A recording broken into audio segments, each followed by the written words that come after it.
Greetings and salutations, all you beautiful people, and welcome to another episode of Art of the Beholder, a show dedicated to all things eclectic in the world of art, where we do deep dives into deep cuts and help you understand why damn things matter. I'm your host, Novo, and today we're going to be talking about art and, well, the arts again, with our ever evolving open discussion segment, Is It Art? Focusing on the underground collectors of the internet that live in the deep web, circle the dark web, and participate in the black markets that profoundly affect the art community. Looking for that special deal that you can't get anywhere else, or creating the next spot to corner the market, or just finding a space free of censorship, or creating, or just finding that new thing that'll change the industry forever. So there's no theses today, no history, no gems, just unadulterated discussion. To hash things out, I am joined by cybersecurity expert Nathan Brady. Mr. Brady has been in the cybersecurity sector for 25 years now, has more than 30 technology certifications, and currently works as an executive level security architect that focuses not only on the technology side of things, but also the people and processes it serves.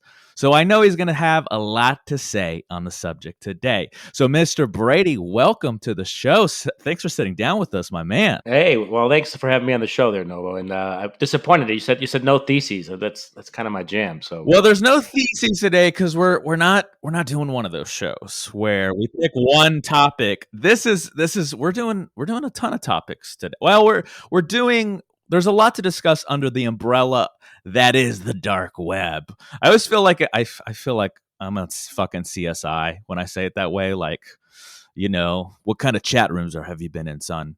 Kind of shit. the Now, original. yeah, right. Now, before we get started, I know, so Nathan Brady, of course, is your civilian name. So I'm not sure if you knew this about our show. We are actually huge on the dark web, the deep web. We have millions and millions of listeners. So they're probably not going to know you by Nathan Brady. So to all the people that are listening right now on the dark web, how if you had to give your handle, your pseudonym, your moniker that is part of the dark web, so they could recognize you, what's some of your go-tos? Well, I mean, to my fans out there, they might know me as Goat Roper, Fuck Goat roper. Monster. Oh Yeah, man, fuck monster. Is that what I Fuck heard? Monster. Yeah. Okay.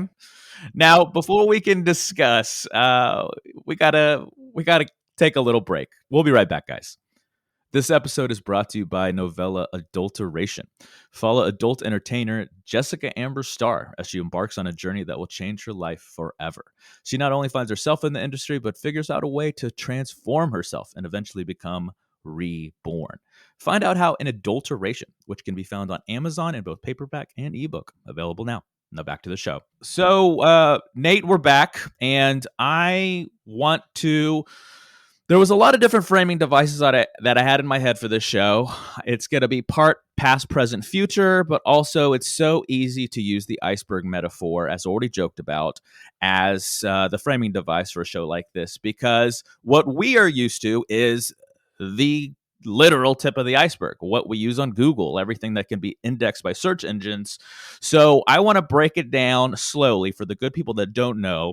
So I want to start with some definitions because the deep web, we're going to start with the deep web because that often gets confused with the dark web because when people talk about it, they don't know what the fuck they're talking about. So they conflate the two. They interchange them a lot, but they're not the same. Let's start with the deep web. What is that? But the deep web, this is simple. This is really anything that you will need a username and password to get to, right? So it's just something that, you can't go to Google and find, right? So, in Google, you can go and, if you bank with Chase, you can go find Chase, but, you can't go and, search for Goat Roper's bank records. You won't find them. For goat roper and okay, very good. So how I understand it for, since I'm like the child in the room, you're explaining it to the child and you're the expert. I would read it as this is just part of the internet that not a lot of people access because it's not indexed on search engines. Yeah, well, I mean, you may access it, but most people can't access it. Like your bank records, you access, and maybe your bank accesses, but the rest of the internet can't get to it, right? So it's private. You could just basically think of it as private places on the internet where you'd have to either log into or have a code, something like that to get into. And so, what is the dark web as compared to the deep web? Well, if the dark web or if the deep web is something you have to have a credentials to get to, the dark web is a place that you have to know where it's at, Mm. right? So, I like to think of it as, if the universe is very dark, right? And most of it's empty space. And if you were going to go to some place in the universe, you have to know specifically the coordinates to get to it, right? So that some security by obscurity there, and that's sort of how the dark web works. And also, you can't get there from a regular browser. You need a special browser that runs on something called the Onion router, and this is something where you have to have a special browser. It's very anonymous. Nobody that's on the dark web can very easily be tracked, and you really have to know where you're going, right? There's no where Google will provide you a map. You could search for things. The dark web really doesn't have that. They have some search engines, but you know, people are on the dark web for a reason because they don't want to be searched. And for the most part, most places on the dark web, you'd never know about them unless you knew they were there. I'm glad you brought up the onion or dot onion or onion land, as I often read it described. First, I got to tease you guys a little bit. So, is it just a silly reference to the layers of an onion? That is, if you look at the way the technology works, and I don't want to bore you. You said no theses, so the way it sort of works is it's layered. So your traffic will go through multiple layers before it gets from maybe your PC to the place its destination in the Onion network.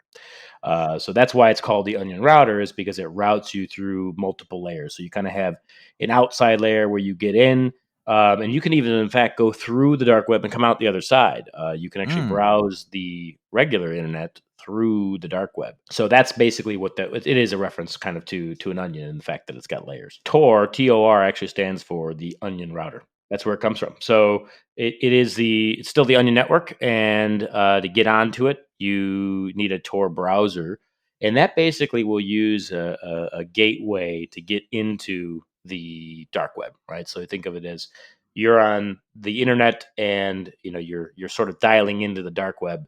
And so from you to the edge of the dark web is basically traceable. So somebody on the outside could see that you're going to the dark web, but they won't be able to see where you're going inside of that, right? It's like a tunnel. So it sets up a tunnel to a node on the outside, and then from there, it's untraceable. So somebody, if somebody was tracking you, they might be able to see, okay, you're using the dark web, but they'll have no idea what activity you have. I want you to put a pin in that because I think we can't talk about this subject without talking about Silk Road, the very first of its kind, which was a black market of sorts on the dark web that dealt with a little of everything, but with the use of anonymity, and obviously using cryptocurrency, and we'll get to that a little later. But the founder that designed Silk Road was found. So first, tell the good people what Silk Road was, and maybe how it wasn't as anonymous as we thought. Well, I mean, Silk Road was like the eBay of the dark web, right? I mean, but instead of finding stuffed animals and things like that, you could find all sorts of services. I mean, it was everything from stolen artwork, music, artifacts from wars. And the real dark shit. Absolutely, really, really sad things that you could find out The on the the dark web. darkest shit, hence the name for the dark web. And the founder, Ross Ulbricht, I hope I'm not butchering that last name, but so the FBI, the CIA, the intelligence communities went out of their fucking way to get this guy to shut this down. If it's so anonymous, how'd they get him? You're going to be shocked to find that most people, if you pay for something in the dark web, right, you're going to pay with Bitcoin. Yeah, And we'll not have to, shocked. yeah, we're going to have to take a little bit of a detour to talk about Bitcoin. No, please do. I want it because Bitcoin, most people in the lexicon know Bitcoin, right? That's pretty out into the Yep. culture now.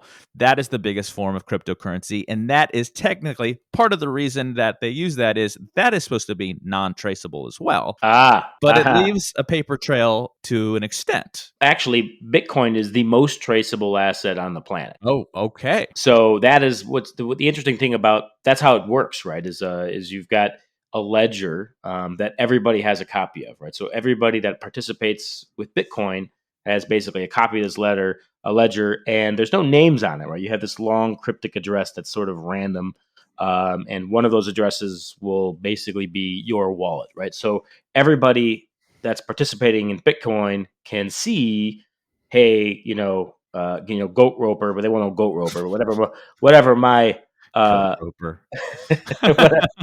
whatever, whatever my address happens to be, Yeah. um, is got some Bitcoin in it, right? And they can see that the transactions in and out, everything is it's like open face banking, right? Think of it that way.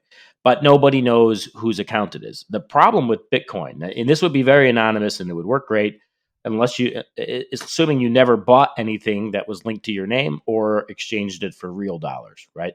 The moment you take your Bitcoin address and you transfer them to get real dollars, that's when it can become traceable. We can translate it, right? So, Mm. when I sell, 10 Bitcoin and deposit that money into my bank account, that is a traceable transaction. So is that how I'm jumping to the end of the movie. Is that how we got him? That's how they busted him. Yeah, they just Yeah. used Bitcoin, right? They seized the Bitcoins, And they and they traced they the found them. Bitcoins to a real when it was changed to a real like US currency, I assume? Yeah, I think he had something like 30 million bucks, something like that, if I Ah, remember okay. just from memory. So they So it's traced it back from and that's how essentially how I understand the charges were too. It wasn't they weren't charging him for fucking, trafficking, no like sex trafficking charges or drug trafficking charges or something like that.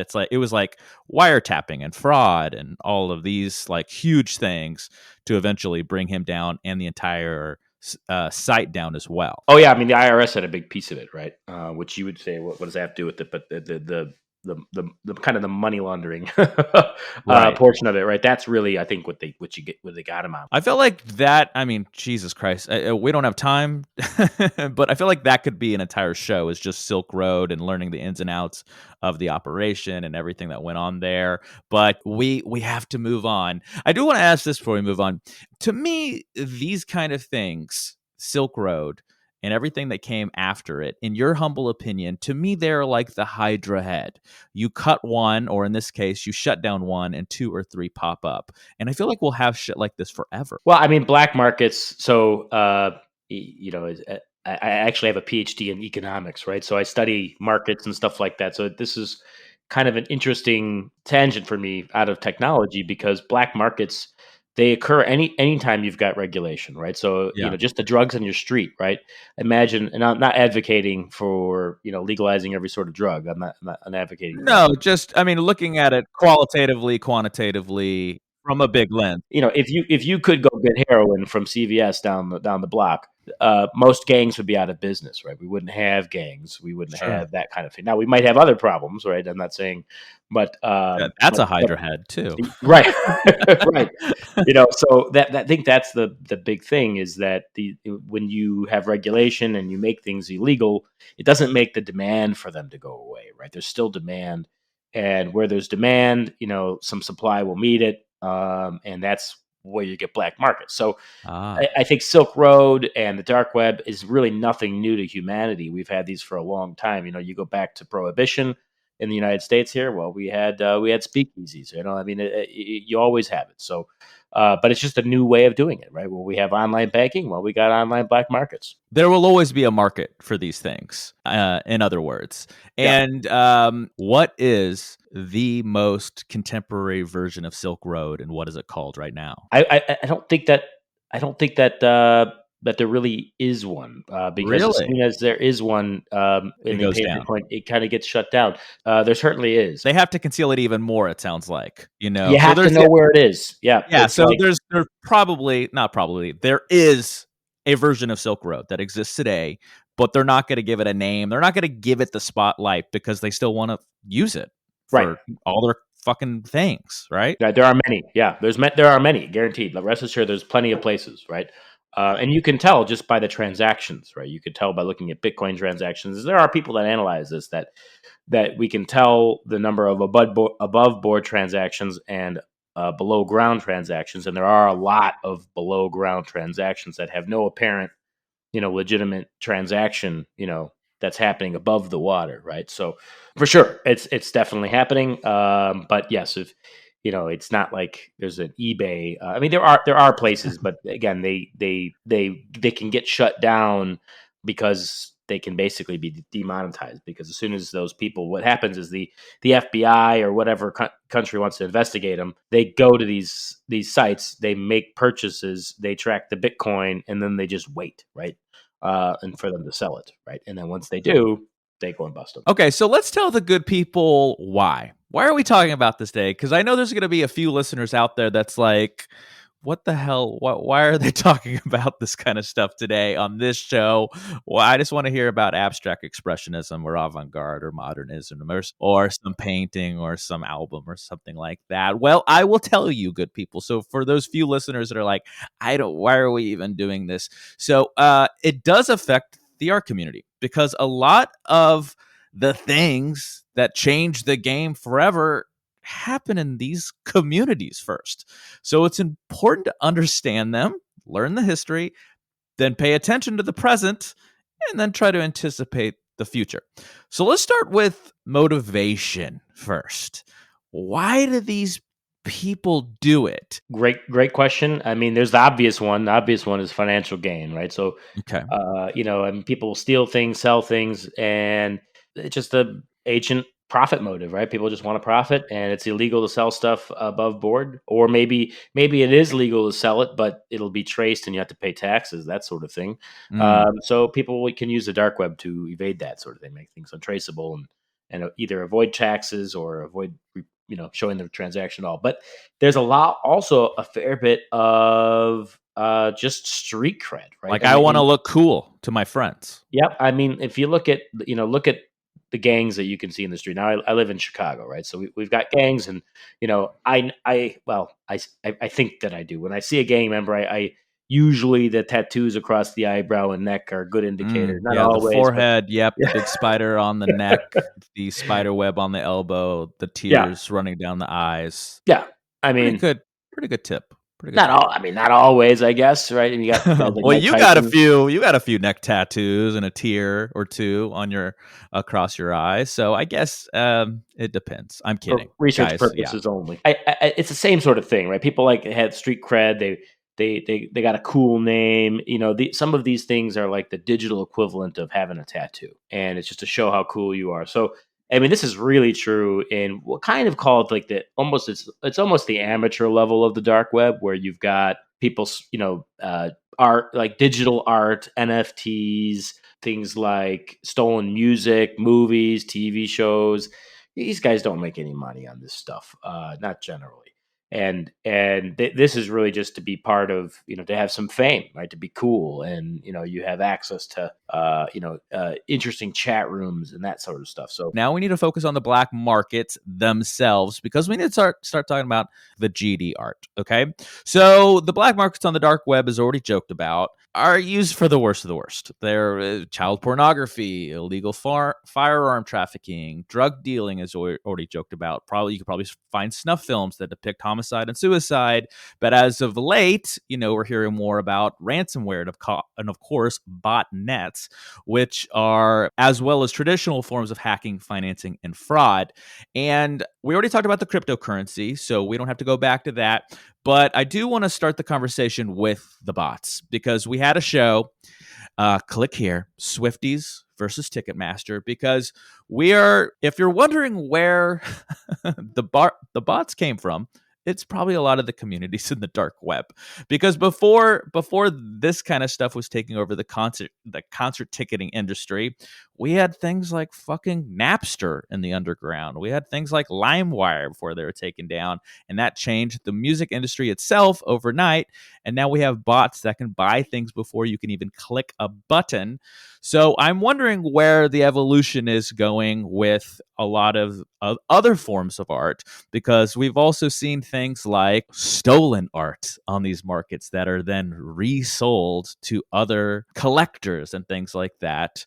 So I want to start on the dark side of this because it's a lot more fun, and then go to some of the criticisms of the more traditional galleries and ways to get the art into the world, or to consume it, I should say. And I'm going to give them a little bit of, defense too, defend some of their actions. But what have you found in terms of the artistic communities, things like that, that has changed from some of these black markets? It used to be like if you had artwork maybe that was stolen. I mean, right now what's happening in Ukraine is going to probably stimulate some black market things, right? So Mm. you've got no doubt, wealthy owners of things in Ukraine that maybe had artwork, they maybe had collectibles, and those things. If they're sold on the regular market, right, people will see, hey, these Russian soldiers are doing this and that. And so if you're a Russian soldier and you happen to cross, well, obviously not the Mona Lisa, but something like it, right? An important piece of artwork, artifacts, historical pieces, that kind of stuff. You scoop it up, you sell it on the dark web, so nobody knows it was you, and you can make some money, and that's that. What I did find in my research that was interesting as well is that a lot of artists will gravitate towards putting their art on the dark web. So, not stolen art, original art, Mm. because it may be so controversial. It may be so envelope pushing that when they try to put it up into regular galleries or other things, they get censored right away. We see things like this already with Facebook and Instagram and other platforms like that, where they have, rules, and if you violate the rules, they can take down not only the picture but lock your whole thing, lock your whole site or your profile. Same with YouTube for video related artistic ventures. And so I found that in the defense of something like the dark web, so we already talked about the dark side, but in the defense of the dark web, a lot of artists are flocking to these places because they have not only the anonymity, but they have the freedom to do, or, still within some boundaries. I think a lot of the art that I actually saw on the dark web wasn't, the crazy, dark, twisted corners of the mind that you could, use your imagination. Again, probably a la in the vein of like child pornography, related art. But it was just like, let's take a tasteful nude, for example. So it's an adult consenting subject that posed for the nude. Hypothetically, the painter painted them, but maybe there was a position that was a little more provocative, a little too sexy for a gallery, and they really believed in their art. So they couldn't find any other place to put it but the dark web. And I found that very fascinating. I'm in support of it. I mean, the dark, just because it's something's called, we call it the dark web, doesn't mean it's a bad place.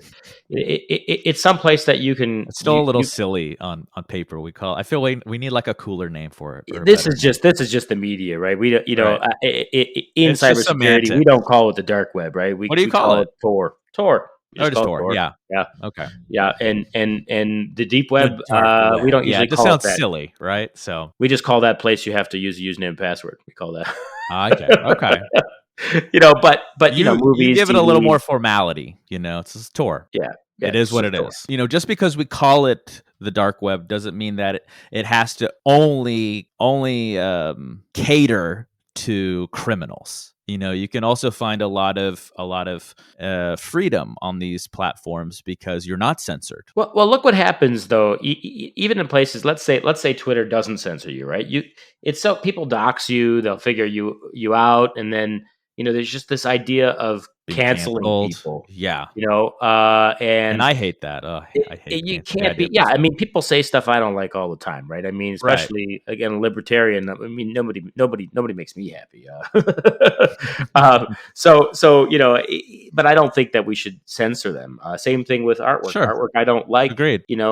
I don't think that we should censor it. But the reality is we have freedom of speech, and if people want to figure out who you are and post a name and shame you publicly, then I guess they can. And I guess the part of the beauty of the dark web is that that can't be done. If you're on the dark web, unless you intentionally, or really stupidly do something, nobody's going to know who you are, right? So you can, Goat Roper can have his goat collection and goats posed in all these different, interesting poses, and then I can go about my day job, and nobody knows it was me. I think you bring up a good point and a good talking point because in the vein of talking about the positive side of Tor, I'll start calling it that because I'm just going to make fun of calling it the dark web.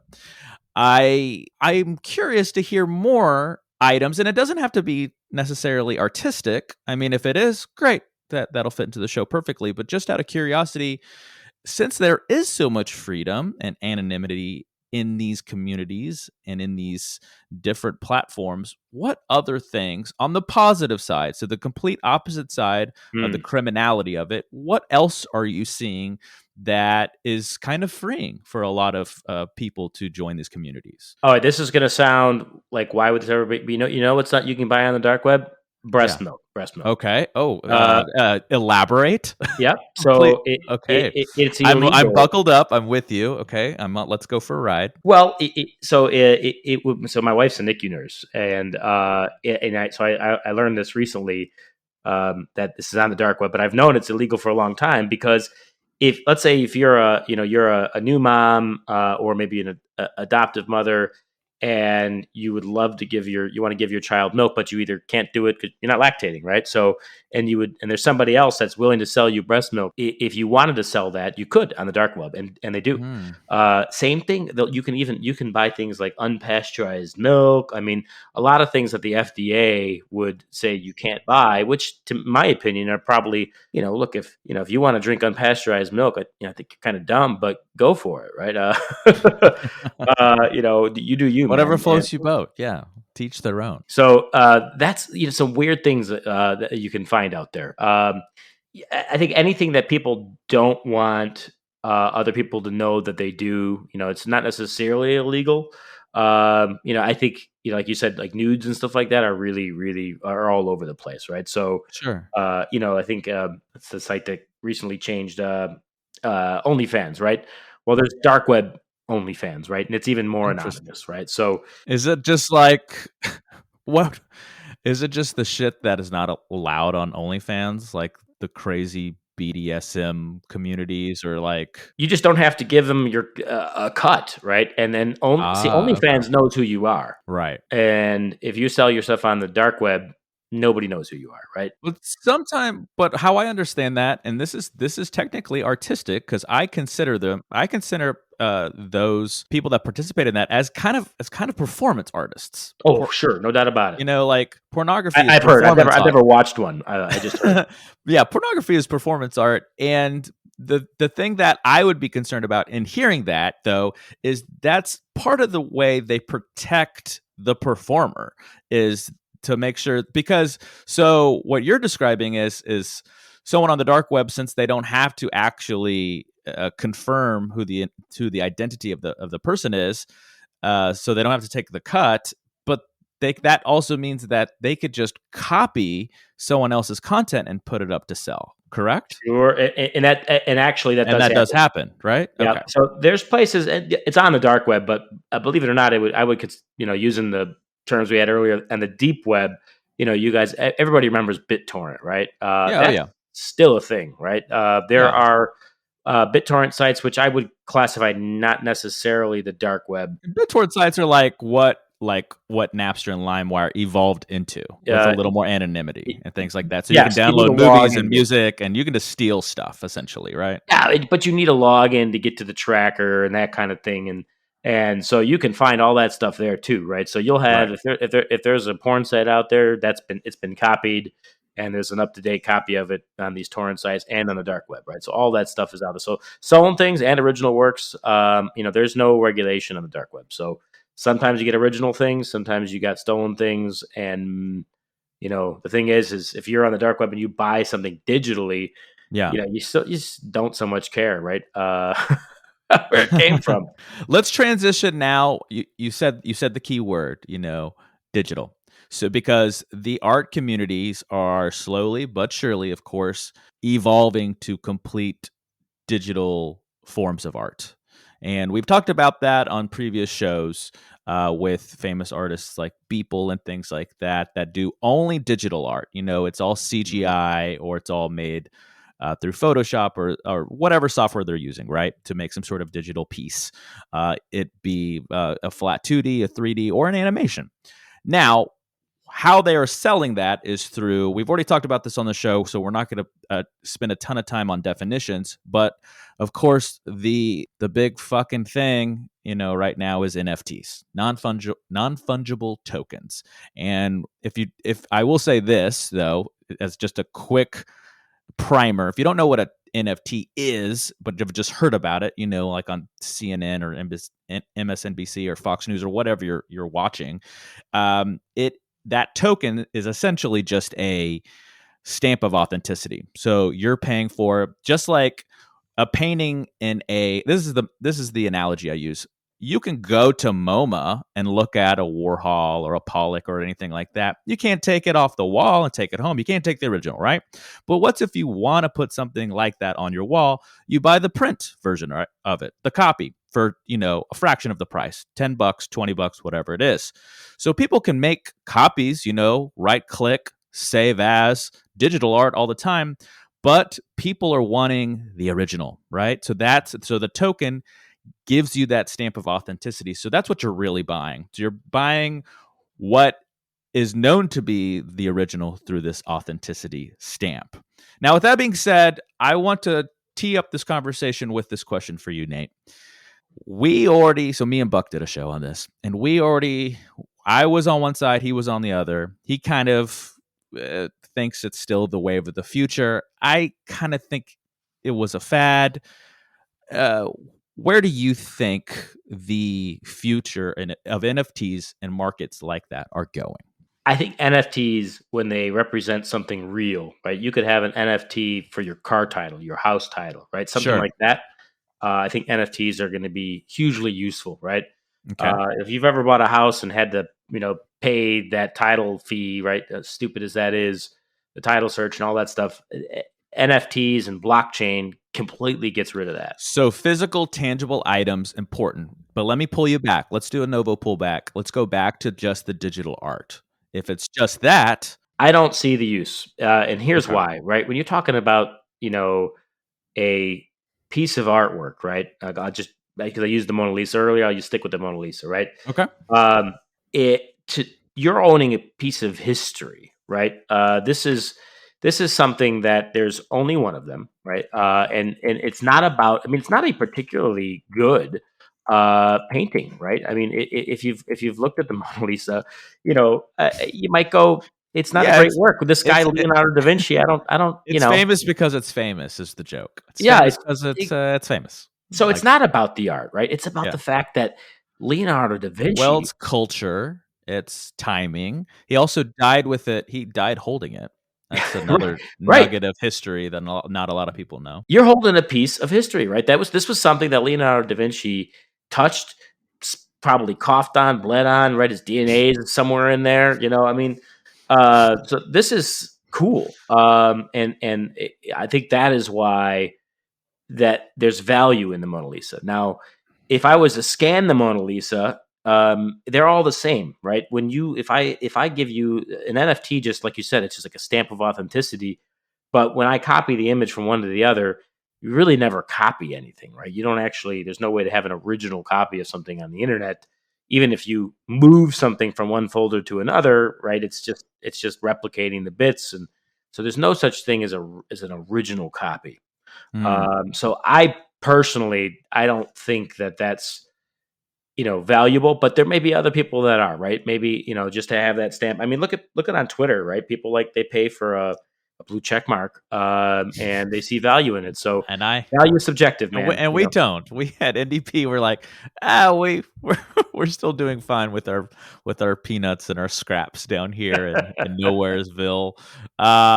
Yeah, we don't. I will say this: I have noticed a difference. I have noticed that well, yes and no. We were already not getting the numbers like obviously people that have been on something like Twitter for eons. We've only been on it for a few years marketing this stuff, but we have seen a little bit of change. But still so new. It's a scratch of the surface kind of thing. It doesn't matter. To our marketing. To us marketing ourselves versus people that I think have been there for 10 years and they have the legacy check marks and Yeah, they're, marketing their huge blockbuster Marvel movies and all this shit. And we're just down here like, hey, you want to shoot the shit about fucking Mona Lisa paintings and stuff like yep. that over here? NFTs and goats. And goats, yeah. Let's talk evolution. So we've talked a little bit about the past, we've talked a little bit about the present. Now we need to talk about the future, because these things are always evolving, like faster than I can comprehend them sometimes, or most of us can fathom. Now, what can something like these black markets evolve into? This is maybe a two-part question. What do you think the evolution of these worlds are as we probably evolve into something like the metaverse? And these communities are disruptors. Just like I used the example of, Napster, LimeWire, essentially changing the music industry overnight, and they were doing it illegally, and it was once underground until it came to the surface. Just like these botnets that are designing these bots to do illegal activities were underground, and then they came to the surface. What is something that you can maybe just, speculate on that's still under the surface that may be something that we'll eventually see? And how will these realms evolve? Well, I think the first part is the digital currencies. Mm. Bitcoin and lots. I mean, there's so many digital currencies out there now, but they kind of get a bad rep. But they have no inherent value yet. They only have the value that we give them as a culture. Well, yeah, and for the most part, people think of them as well. You would only use those things for bad Because I purposes. think the futurist in me says eventually there's no way around this. We will have to all transition to some sort of digital currency. Oh, It and probably I think won't be. sooner. I think Yeah, I sooner don't think than it'll be Bitcoin. To me, it's like not going to be Bitcoin because they want it to be regulated. The banks want to right. regulate it. You But, got it. we'll need a digital currency eventually because we're only pushing into these environments more and more as we evolve as a culture and a society. But how we give it that inherent value, I think, will be dramatically different because we've seen things like, their stock market crash overnight and all these things and people losing millions and millions of dollars they put into Bitcoin. How do we even get there, Nate? It's easier than you think. The Federal Reserve has already done several papers on digital currencies. They kind of have it queued up. China's testing it now. I think it's inevitable because and this is we'd have to get a little bit into politics, but Okay. Keep it above the belt. yeah, Yeah, you can go below the belt. We don't yeah. care. I Go a mean, the little bit. government's not going to want to lose control, right? Okay. And Yeah. especially the U.S. government. And I think that they are beginning to lose control of the value of the dollar. And what's interesting is there's always a bit of irony in tech and black markets and regulation because what I think will happen, if I had to guess, is that they will have a digital currency, but then physical currencies, gold, that kind of stuff will become the underground, right? Interesting. Because what happens is once it becomes digital, all of the things that we created digital currencies to be, which were anonymity, decentralized, those will no longer be the case, and we'll be left with a centralized currency that government that can easily tax you. I imagine, today it's difficult, but if somebody could look at all of your transactions and go, "You're a bad person, so we're going to tax you more," right? And you laugh, but Isn't that's that what what credit scores are? Like, oh, you didn't pay your bills on time, so you're inherently, I guess, we're guessing you're a bad person. you Sorry, you laugh. They can't do buy this in this car China now. already. This is already a thing in China, right? So, Wow. social credit scores. So that sort of thing, I think will happen. And then, ironically, I think that some sort of paper currency, barter, even Bitcoin itself, will kind of become the underground. So let me pull you back a little bit though. So that it was a good answer. So a logical evolution is a complete cryptocurrency or just a digital currency that Yep. can be regulated that we can all use. And in a way, I've heard my ghostwriter wife, TV Del Rio, kind of joke about this already. She's like, don't we already kind of have digital currency? If we're just using a debit card or something like that, it's just numbers in a computer that are going up and down, with income versus outcome. And I'm like, yeah, that's kind of true, but it's not. It's not. You can still take out. You can go to the ATM and take out tangible, hard cash, right? Yep. It's hard, and one day we won't be able to have that part of it, right?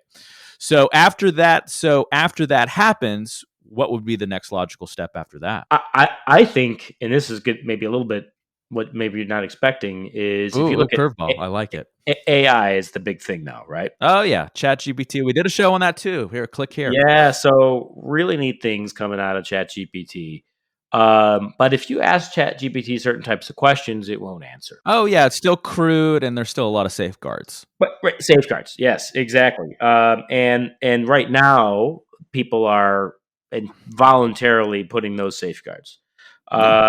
And I think if you look at, there was I think Elon Musk just did an interview, and he was saying basically he thinks that AI is going to need some regulation. How I understand it, they've all those minds have said, let's put a pause on this. This is moving so fast. Let's put a pause. Let's put a 6 month pause on all AI development. Who enforces that? So it has to be the government, right? And what do you do when we just talked about this earlier? You create a black market, right? So I think So you're going to it push. always goes back to a black market in a way. I think you're going to push AI engines and access to them underground. I think is what's going to happen. So if you want to ask certain types of questions, you'll be able to do it, but you're going to have to do it on the dark web, that sort of thing. So that's my guess, is that if they regulate AI, we're going to see AI move underground for some darker purposes. Do you think there will be a metaverse version of society like Ready Player One? Like, will we ever get there where we are living in these worlds? I mean, so I've got an 11-year-old daughter, and Okay. they're real close. We have a VR headset. She uses it. She plays with her friends. But if you look at kids, they've got their heads down in their phones, right? And it's just a 2D device. But you give them a lightweight, easy way to be more virtual, and I think so. I think it's just right now I think it's a technology and price hurdle. As soon as that's gone, which it will be, right? I think the metaverse will happen. But I don't want to make it's necessarily a bad thing. I mean, there's a lot of good things that can happen from that. I mean, if you look at how we all work from home now, and Sure. we're kind of forced into that. But imagine being able to do more face to face, more collaboration. Productivity, Yeah, efficiency can go through the roof, yeah, hypothetically, absolutely. with Or these tutoring. agents. Think Yeah, about education. Well, surgeries, going back to universities. ChatGPT, I feel like, oh man, I would love the positive sides of what AI could do just for education. The idea of everybody in the world being educated to some of the levels that some of us, some of our peers and contemporaries have been educated to, that could change the world in and of itself.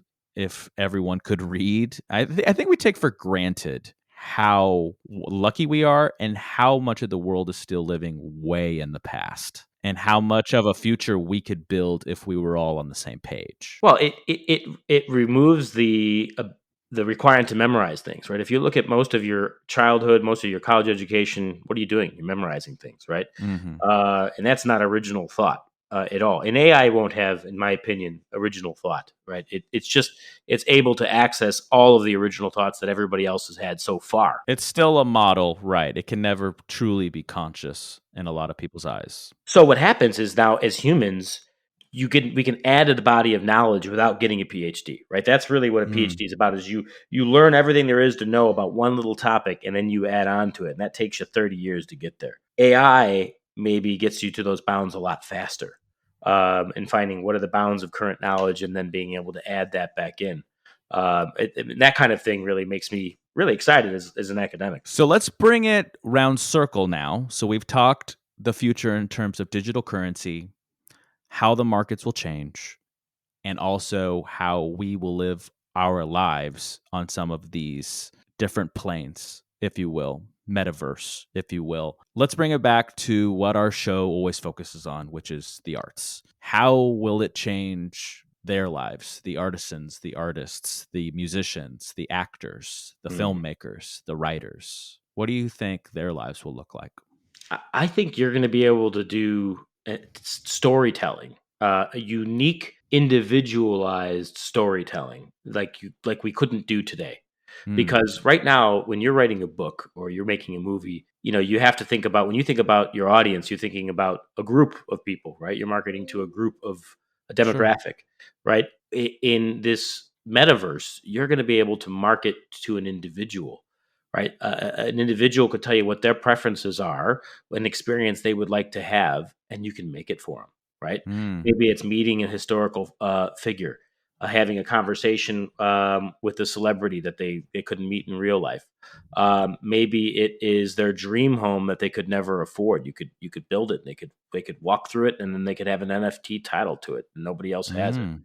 I mean, there's a lot of things there. It's going to look a lot different than what we're used to. But I think those experiences are, stuff that we just don't have the technology for, or it's expensive today. But I think that's where it's going to go. Well, Goat Roper, thank you for joining us today. Hey, man, my pleasure. I appreciate you having me on the show.